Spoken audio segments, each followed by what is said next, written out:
c'est Mélie et Mélo et on se retrouve pour notre challenge annuel de l'été. C'est la 3e année, je crois. Ouais. On avait commencé en 2020. Ouais. On avait envie de se challenger pour sortir de notre zone de confort, mais aussi pour lire des romans qu'on affectionne particulièrement lire l'été, notamment les sagas familiales, les secrets de famille, les contemporains pour toi. Voilà. Donc pour ceux qui ont déjà participé et vous êtes quand même un certain nombre à nous dire ah, moi j'attends trop le challenge de cet été, merci d'attendre ce rendez-vous. Nous on est trop excités à chaque fois de vous le préparer et là de filmer la vidéo et de pouvoir vous la proposer c'est trop. Surtout qu'à la base c'est un truc qu'on faisait pour nous et qu'on peut élargir, là, voilà, c'est chouette. Là on vous le propose, on a des retours de votre part. D'ailleurs encore une fois cette année, n'hésitez pas à utiliser le hashtag SweetieCombetChallenge et à nous taguer sur Instagram. Sur Instagram ou même, je crois qu'on peut taguer sur YouTube si vous avez une grosse chaîne, plus que la nôtre parce que nous on peut pas. Donc du coup, n'hésitez pas à nous taguer, ça nous fait toujours plaisir d'avoir des retours de votre part sur ce challenge. Et puis ben, on espère que ça va vous plaire. Voilà, donc c'est parti pour les explications. Concrètement, on reprend toujours plus ou moins le même principe, il y a juste certaines assiettes qui changent, je vais vous expliquer ce que c'est. On aime bien manger, on aime bien lire, donc on a fait quelque chose avec des menus qui sont littéralement des menus. On rentrera dans le détail des menus par la suite, mais sachez que donc il y a 3 façons de participer. Donc le premier moyen c'est vous allez avoir une carte comme une carte de restaurant devant vous et vous choisissez à la carte ce que vous souhaitez dévorer cet été. Les assiettes, et donc le but c'est de respecter sa pile à lire d'assiettes et si vous l'avez respecté, bah, vous avez validé le challenge. Et d'ailleurs donc du coup sur cette carte, comme au restaurant, il y a des catégories, donc il y a entrée, plat, dessert, etc. Et dedans, dans ces catégories, il y a des assiettes. Et les menus, bah pareil, on a des menus plus ou moins légers. Donc par exemple un menu avec entrée, plat, dessert. Et donc là, dans ce cas, ça veut dire qu'il faut choisir une assiette de chaque catégorie et la valider. Au minimum une assiette. Quoi. Comme toujours, on vous propose nos fameux jokers. Si jamais il y a des assiettes dans une catégorie qui ne vous conviennent pas ou vous avez rien à y mettre, vous avez la possibilité d'aller chercher dans les jokers une assiette et de la remplacer à la place d'une catégorie qui une entrée qui ne vous plaît pas, un fromage qui ne vous plaît pas. Ouais. Petite nouveauté de cette année, on a ajouté un bingo, donc en gros on a repris nos assiettes un peu favoris, nos chouchous, et on les a mis sur un bingo 4x4. Et donc là, si vous choisissez le bingo pour valider le challenge, d'ailleurs vous pouvez choisir le bingo et un menu, hein, ou le bingo et à la carte, faites ce que vous voulez. Il faut valider au minimum une ligne et une colonne.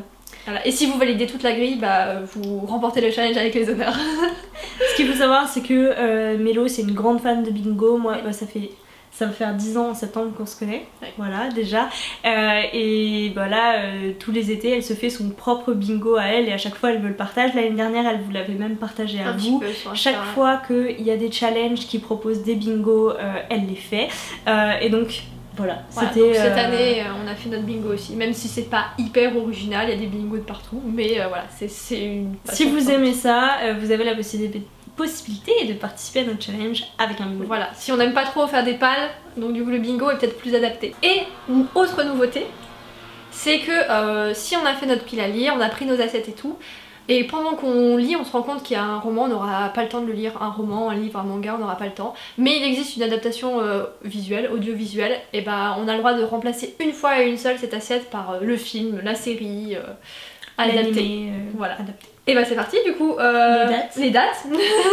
Chose très importante, du coup les dates, vous le savez, nous on est assez attachés aux vraies dates de l'été. Parce que des saisons, l'objectif c'est quand même de lire ça sur la période estivale. Donc nous l'été, comme vous pouvez le voir, nous ne sommes pas le 1er juin, ne commence pas le 1er juin et ne termine pas le 1er septembre.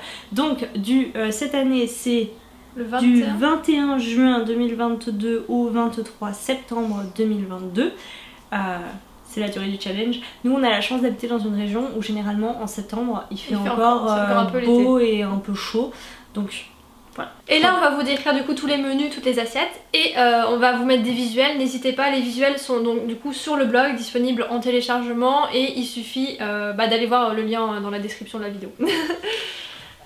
Pour toute personne qui a déjà été une fois dans sa vie au restaurant, je pense que le principe est assez clair. Si toutefois vous avez des questions, n'hésitez pas à nous contacter sur Instagram ou par mail ou en commentaire.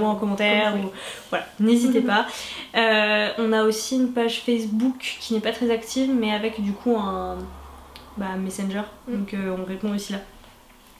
On va pouvoir passer à table du coup. Alors, le menu le plus facile, l'apéro entre amis. Là il suffit de lire un cocktail, donc une assiette parmi les 4 assiettes disponibles dans les cocktails. Ensuite le déjeuner sur le pouce, donc on a le choix entre entrée et plat ou plat et dessert. Donc là c'est 2 catégories, donc 2 assiettes parmi les 4 qui sont proposées dans chacune des catégories. Ensuite le dîner en famille, entrée, plat, dessert. Le restaurant entre amis, donc cocktail bien sûr, entrée, plat et dessert. La fête de famille, cocktail, entrée, plat, fromage, trou normand et dessert. Je me souviens pas qu'il y avait autant. Le restaurant gastronomique, on a le cocktail, mise en bouche, entrée, plat, fromage, dessert et digestif. Et ensuite le buffet à volonté, donc là c'est un de chaque catégorie minimum et après vous pouvez en rajouter comme vous voulez. Donc cocktail, mise en bouche, entrée, plat, fromage, trou normand, dessert, digestif. Et plus c'est fini. Et donc maintenant on va vous présenter la carte, donc toutes les assiettes dans leur catégorie. On a des chouchous qui reviennent tous les ans, donc ne soyez pas surpris. Tous les ans il y a une assiette à peu près par catégorie qui ne bouge pas et on essaye de moduler les autres autour de nos préférences de l'année et de faire des petites nouveautés. Voilà. Et puis dans les jokers des fois on remet des chouchous des années passées aussi. Voilà, c'est parti. Les cocktails. Alors les cocktails, lire une romance ou une histoire qui se passe en Italie, ou une couverture avec un maillot de bain, ou prêter une lecture adorée. Oui, ce qu'on n'a pas dit aussi, c'est que les assiettes, c'est soit lire un livre, donc c'est précisé si ça doit être un roman. Si c'est écrit lire un livre, c'est manga ou roman ou tout ce que vous voulez. Et pareil pour une histoire. Donc c'est toujours précisé ça. Ou sinon, ça peut être faire une action. L'année dernière, on a ajouté les actions. Voilà, qui sont peut-être un peu plus simples que lire un livre, mais ça ajoute une dimension différente. C'est sympa.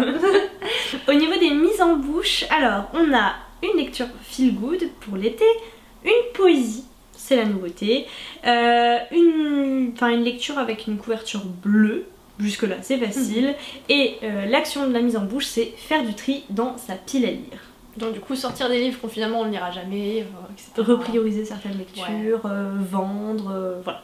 Décongestionner son étagère. Ensuite, les entrées, nous avons une sortie de l'année, la classique, voilà, qui revient chaque année du coup. Un livre de moins de 250 pages, un roman de science-fiction, voilà, peut-être un peu fat pour une entrée, mais quand même, et créer un objet avec des éléments trouvés dans la nature.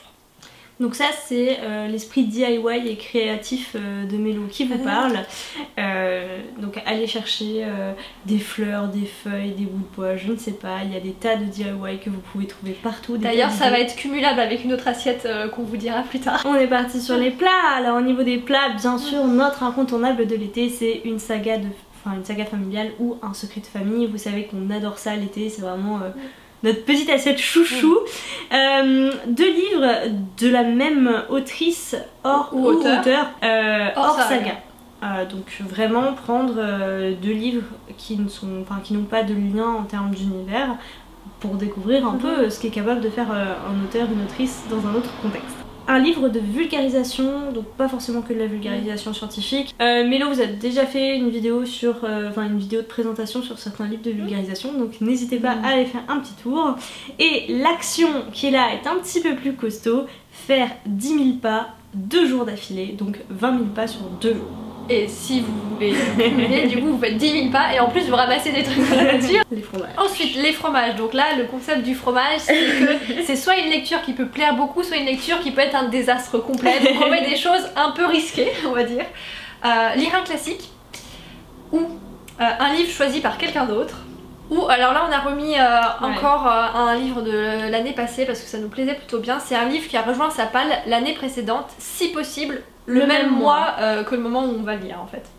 Voilà, et si c'est pas possible, bah c'est pas grave, genre comme moi où j'ai des palles très très courtes, j'ai pas des livres qui sont là depuis 1 an donc c'est pas possible. Moi parfois je monte à 2 ans donc Et si pareil, si vous gardez pas si vous notez pas le mois, bon c'est pas grave, vous pouvez quand même adapter. De toute façon c'est un challenge où chacun peut choisir le niveau de difficulté. Et l'action du coup c'est avoir au moins 2 lectures en cours. Je sais qu'il y a quelques personnes parmi vous pour qui c'est plus difficile et il y en a pour qui c'est une habitude. Voilà. Alors les trous normands, on a 2 actions là aussi. La première c'est ne pas lire pendant 2 jours et c'est déjà quelque chose que l'on fait depuis c'est les 2 derniers challenges, on avait déjà fait ça parce que finalement l'été c'est quoi? C'est aussi profiter de ses amis, de sa famille, du soleil, de la nature. Tenter une nouvelle activité ou renouer avec une activité auquel on ne donne jamais assez de temps. Ensuite lire une pièce de théâtre. Finir une saga, parce que ça on en a souvent toujours trop qui ne sont pas terminés et qui traînent. Et enfin, et ça permet encore de cumuler avec les 2 actions précédentes, créer un marque-page. Pourquoi pas avec des éléments de la nature, je me dis ça. Les desserts, une action, c'est lire en buvant un thé, un café, un chocolat, un smoothie, un jus de fruits, ce que vous voulez, ce que vous aimez lire. Le but c'est vraiment de faire plaisir. Boire. Ah oui. En lisant un truc que vous aimez lire, c'est encore mieux. Ensuite, c'est un personnage principal issu d'une minorité. Ensuite, on peut lire une histoire qui se passe dans une boulangerie ou une pâtisserie. Ça, il y en a plein en ce moment, donc vous aurez pas de mal à trouver. C'est surtout les années précédentes, il y en avait un en particulier qui revenait sans arrêt, que je conseille pas forcément, mais là voilà. il y en a un nouveau qui est sorti, je crois, enfin, vous allez trouver. Et encore une action, lire en mangeant une glace. Sans tâcher son livre. Les digestifs, on arrive sur la fin, faire une lecture graphique. Lire un livre que l'on a emprunté, donc là c'est différent par rapport à une des assiettes du début, c'est-à-dire que l'autre lecture c'est vraiment un livre imposé que la personne vous impose, enfin choisi parmi les livres que vous possédez en quelque sorte au final. Oui. Après, alors que là c'est vraiment vous êtes dans la bibliothèque de maman, papy, la médiathèque communale. À la médiathèque. Vous voyez un livre et vous l'empruntez, voilà, c'est pas compliqué. Lire un livre que j'appelle les plaisirs coupables, donc ça c'est un peu comme les séries un peu plaisirs coupables, hein, voilà, je pense que vous avez tous en tête ce que ça peut être de votre côté. Et enfin l'action c'est passer toute une journée en pyjama. L'année dernière c'était en maillot de bain ou nu, là c'est en pyjama. Et maintenant du coup les jokers que vous pouvez utiliser pour remplacer une assiette d'une catégorie qui ne vous plaît pas. Lire un roman engagé, pareil, c'était déjà là les années précédentes, mais on aime beaucoup cette assiette. Lire un roman own voice, donc là, si vous savez pas ce que c'est un roman écrit par une personne concernée par le sujet sur lequel elle écrit. Donc je sais pas, par exemple le racisme ou quelque chose en rapport avec l'orientation sexuelle, etc. Lire un roman historique. Lire un roman écrit par une femme. Lire un roman dans lequel un mariage a lieu. Vous avez déjà vu passer cette catégorie il y a 2 ans. Donc on la remet cette année. Lire un auteur, une autrice qui vous plaît à tous les coups. On avait déjà fait l'auteur ou l'autrice qui vous fait rire, qui vous fait pleurer. Ensuite, lire un livre d'une maison d'édition indépendante, donc c'est à piocher parmi ces 4 là. Donc on a Au Diable Vauvert, Aux Forges de Vulcain, Nemos et Les Moutons Électriques. Ensuite, écouter un podcast. Lire un livre avec les pieds dans l'eau, celui-là on l'aime beaucoup pour l'été. Et le dernier c'est partager sur son réseau social, donc de lecture, un conte qui vous apporte beaucoup. Pas forcément un conte... et pas un conte le roman, un conte utilisateur. Un influenceur c'est un grand mot parce que ça peut être quelque chose de tout petit, ça peut être un artiste, ça peut être... voilà, histoire de partager un contenu qui vous marque, qui vous apporte quelque chose. Et ben voilà. C'est fini. On a fait le tour de toutes les cartes, de toutes les assiettes. Comme d'habitude, vous aurez accès, donc en barre d'infos, on vous mettra un lien vers notre blog où vous pourrez télécharger les visuels, le bingo. Donc le bingo. D'ailleurs sur le bingo, j'ai mis, vous verrez sur l'image, j'ai mis des petites cases blanches dans les cases colorées, c'est pour que vous puissiez mettre le petit check sur Insta en story ou où vous voulez. Ou même vous-même pour l'imprimer, le coller dans votre carnet de lecture comme vous le souhaitez. Le bingo, comme on vous l'a déjà dit, reprend des assiettes dont on vient de parler. On va vous faire une vidéo pile à lire pour vous dire bien sûr choisi. Pour l'instant c'est pas encore défini. Moi je pense que je vais m'attaquer à la mienne ce week-end, là je vais vous préparer ça ce week-end. N'hésitez pas bien sûr comme d'habitude à venir dans les commentaires nous parler de vos envies, ce que vous inspire ce challenge, ce qui vous plaît.